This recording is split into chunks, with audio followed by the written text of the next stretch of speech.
In much of the world, chances are high that someone's first smartphone is usually a Samsung. The company has soared to the top with a reputation for cost-effectiveness, innovation, and quality in everything they make. But who was responsible for this? How did Samsung achieve success?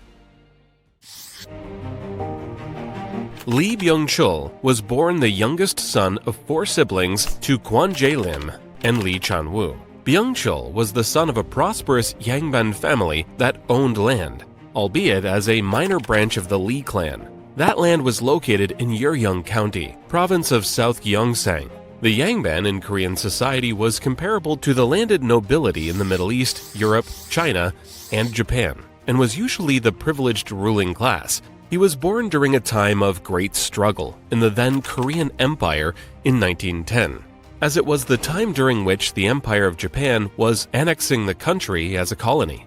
Nevertheless, most of the Korean Yangban became the subservient Korean nobility through which the Japanese exerted their control, and Lee Byung-chul's family was one of them.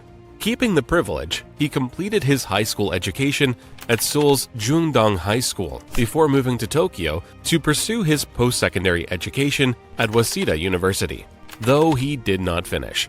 His time after returning from Japan is not known about, but it can be surmised that he spent the time looking after his family's properties and estates. It was also during this time that the Japanese authorities began to introduce forced cultural assimilation and Japanization, so dealing with such a predicament may also have taken up his time. After this time, he eventually started his own business, a grocery trading company that he named Samsung Trading Company.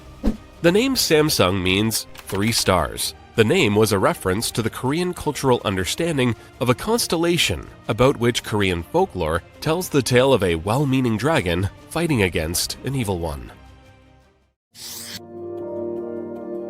With the Samsung Trading Company, Lee Byung-chul traded noodles and other consumer products made in and around the city of Daegu, then exported to China and its provinces. The company profited off the increased demand for essential goods such as food and care products as World War II began, with the Korean and Japanese home markets cutting their spending on luxury items. As a result of the company's success, Lee relocated its headquarters to Seoul in 1947. He was forced to flee Seoul when the Korean War started because the Korean People's Army had taken over most of South Korea.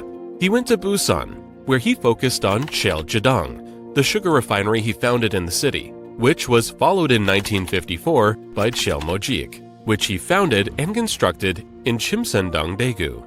These businesses were established under the Samsung brand, effectively diversifying it into different kinds of products. On a side note, Cheiljedong exists today as Korea's leading food culture company engaged in advanced food research works. It was also during this time that Lee had a partner named Cho Hong-jae, who was responsible for breaking Samsung into other kinds of goods, but they had a dispute over differences in management style. This led them to split apart, and therefore, Samsung Group was divided into the Hyosung Group, the Samsung Group, Hankook Tire, and other companies. During this period, Samsung was run with the focused aim of helping Korea industrialize rapidly. His company benefited from the new protectionist measures the Korean government had put in place. These measures aimed to aid the chaebol, or large domestic conglomerates, by shielding them from the competition and facilitating easy financing. Samsung was one of those chaebols as he ran it as a family-owned business, grooming his third son Lee Kun-hee to take over eventually. The company bought 3 of Korea's biggest commercial banks in the late 1950s, along with an insurance provider, a cement manufacturer, and a fertilizer manufacturer. In the 1960s, Samsung bought additional insurance firms, an oil refinery, a nylon manufacturer, and a department store. In 1969, Samsung made its debut in the electronics sector with a number of divisions dedicated to the sector. These included Samsung Corning, Samsung Semiconductor and Telecommunications, Samsung Electromechanics, and Samsung Electronics Devices.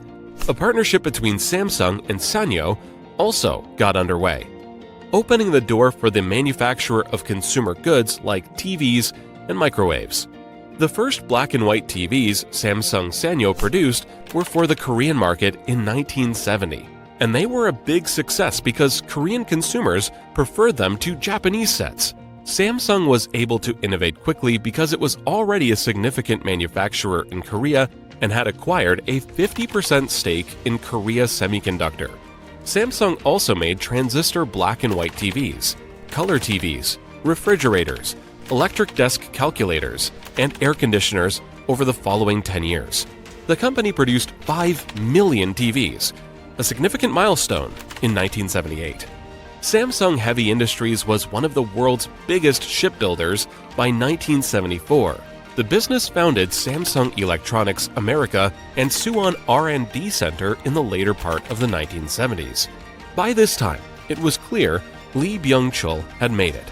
He was already topping the list of richest Koreans consistently. Lee also held the position of chairman of the Federation of Korean Industries, a powerful business organization made up of the top businessmen in the nation, including representatives from LG and Samsung.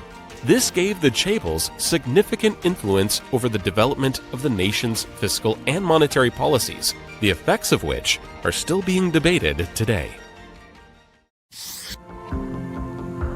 With the acquisition of Hanguk Jeonja Tongsin in 1980, Samsung made its foray into the telecommunications hardware sector.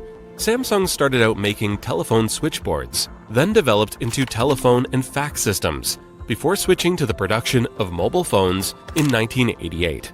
It was around this time, in 1987, that Lee Byung-chul died a natural death, leading to the previously mentioned Lee Hung-ki, his third son, to take over as president of Samsung. At first, though, Samsung did not see the sales it had hoped for because Motorola, a 1928 founded telecommunications company, already controlled 60% of the Korean mobile phone market. Samsung had only been able to secure a 10% hold at the time. This issue persisted for a number of years, with Samsung's products being infamous for their subpar performance and quality. It is said that because of these problems, company management frequently thought about leaving the cell phone market. Samsung is one of the few mobile phone companies that exceeded expectations and reached the absolute top of the market, despite the fact that it is not the only business to have struggled in the mobile phone sector. Companies like LG and Amazon completely failed in such endeavors. This was made possible by one crucial choice. It wasn't until 1995, a few years after Samsung unveiled its first cell phone, that it was determined the company required a new business plan for the future. The person who initiated this change was Lee Kun-hee. It was decided that the business would place a greater emphasis on cutting-edge technology rather than the less coveted and lucrative goods that they were currently peddling. The company decided to invest in new technologies rather than continue with such products. Early in the 21st century, Samsung's tech business grew and expanded, and it eventually surpassed Sony to overtake it as the 20th largest consumer company in the world. Additionally, it cemented its position as the most well-liked consumer brand overall. Lee Kun-hee also led the company to invest heavily in the development of smartphones. The Samsung Galaxy S, the company's first smartphone, was released in June 2010. The new phone was well received by the public, who compared it favorably to other popular Android-powered smartphones like the Nexus 1 and HTC Desire. Critics and news media alike praised the Galaxy S for its Super AMOLED display, but it also faced criticism for its subpar GPS features and deteriorating performance over time. Samsung has produced dozens of smartphones since the launch of the Galaxy S, each one outperforming the last in terms of new features and system upgrades. Some products like the Galaxy Note Edge achieved the utmost levels of success. Due to its curved screen edges, the 2014 release of the Galaxy Note Edge was distinctive. This curved screen technology has been incorporated into many phones that have been released since the first Edge, including the Galaxy S8 and S9. The phone, which at the time was viewed as more of a concept product, was nevertheless widely publicized and served as an inspiration for subsequent phones. The tablet features an 8-megapixel camera, an octa-core processor, and a 9.7-inch screen. Samsung has released a number of excellent tablets since the Tab S2's success, with the Galaxy Tab Active 3 being the most recent in 2020. With its most recent technological advancements enabling the release of foldable smartphones, the Samsung Galaxy Z Fold and the Galaxy Z Fold 2, Samsung has come a long way since the company's first smartphone was released in 2010.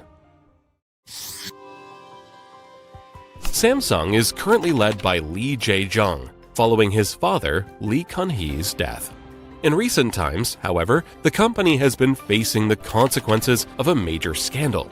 The performance of over 10,000 apps, including system apps, Google Apps, Instagram, TikTok, Netflix, Microsoft Office, and a number of other third-party apps, was found to be slower by over 56% when Samsung's game optimizing service was tested on some of the Galaxy flagship devices. The list of these apps was even created by the South Korean tech forum Miko. Additionally, it became clear that the GOS restrictions did not include benchmarking apps.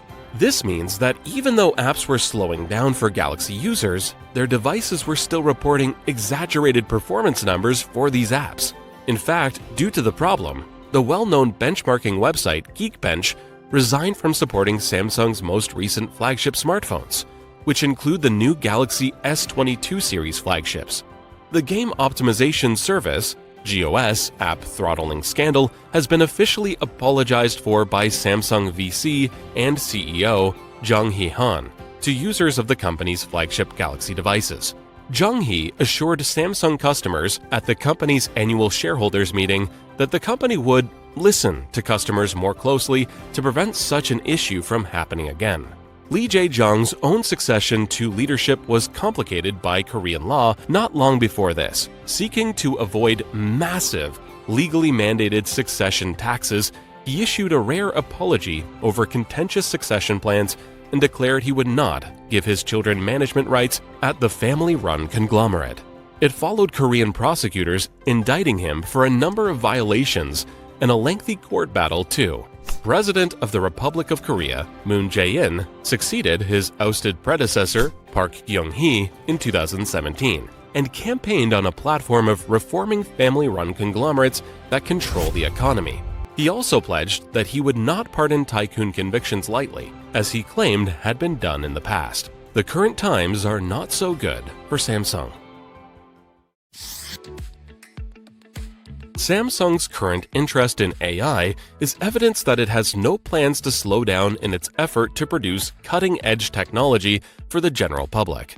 The Galaxy S8 introduced Samsung's built-in AI system, Bixby, which functions similarly to Apple's Siri and already provides users with an AI experience. With its effort to integrate AI into people's daily lives, Samsung is now advancing further into the field of artificial intelligence. According to Samsung, it is now concentrating on the user experience and advantages of using AI, with a primary focus on the user rather than just the AI itself. Samsung will continue to try to embrace the use of AI within its upcoming devices. By 2022, Samsung intends to invest $22 billion in cutting-edge technology, with 5G and AI taking the lead. Samsung intends to hire 1,000 new scientists at AI-focused research facilities around the world as part of its research initiative. Overall projected investments in the coming future are supposed to reach over $206 million, and through 2023, these investments will be made. The company claims that this move will give it the opportunity to improve its position internationally in cutthroat markets like the chip market, while also giving it new growth prospects in next-generation telecommunications and robotics. The precise sums that Samsung Electronics will spend on each of the industries highlighted were not broken down. However, it emphasized once more that mergers and acquisitions are being thought about in order to consolidate technology and take the lead in the market. This means they are going back to their tried and true method of advancing their technology by acquiring new companies and startups.